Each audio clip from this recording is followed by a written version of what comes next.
आज मी तुम्हाला एक असा नियम सांगणार आहे की तो नियम जर तुम्ही पाळलात तुम्हाला कुठल्याच प्रकारचा आजार होणार नाही आणि जर तुम्हाला काही आजार असतील तर त्यातून बाहेर पडण्यासाठी तुम्हाला एक मार्ग मिळेल। आपण ज्यावेळेला चुकीचे अन्न पदार्थ पोटामध्ये टाकतो त्यांच्यावरती ज्यावेळेला आहार रस त्यांच्यापासून बनतो आणि नंतर त्या घटकांनीच जे आपलं शरीर बनतं ते बनतं आणि जर ते घटक चुकीचे असतील खराब असतील तर शरीराचे घटक हे खराब बनतात आणि त्यामुळे विकार निर्माण होतात।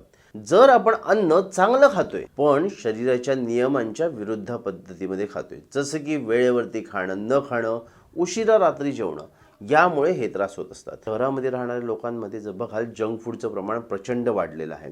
जंक फूड हे असंच बनवलं गेलेलं असतं की त्याच्याने जिव्हा लवलत निर्माण होतं म्हणजे आपल्याला खाण्याची इच्छा प्रचंड होते, आपलं पोट भरून जातं पण आपली संतृप्ती होत नाही आणि आपण खात जातो आणि असं करत करत आपलं पोट हे भरपूर भरतं आणि तरीसुद्धा भूक काही भागत नाही।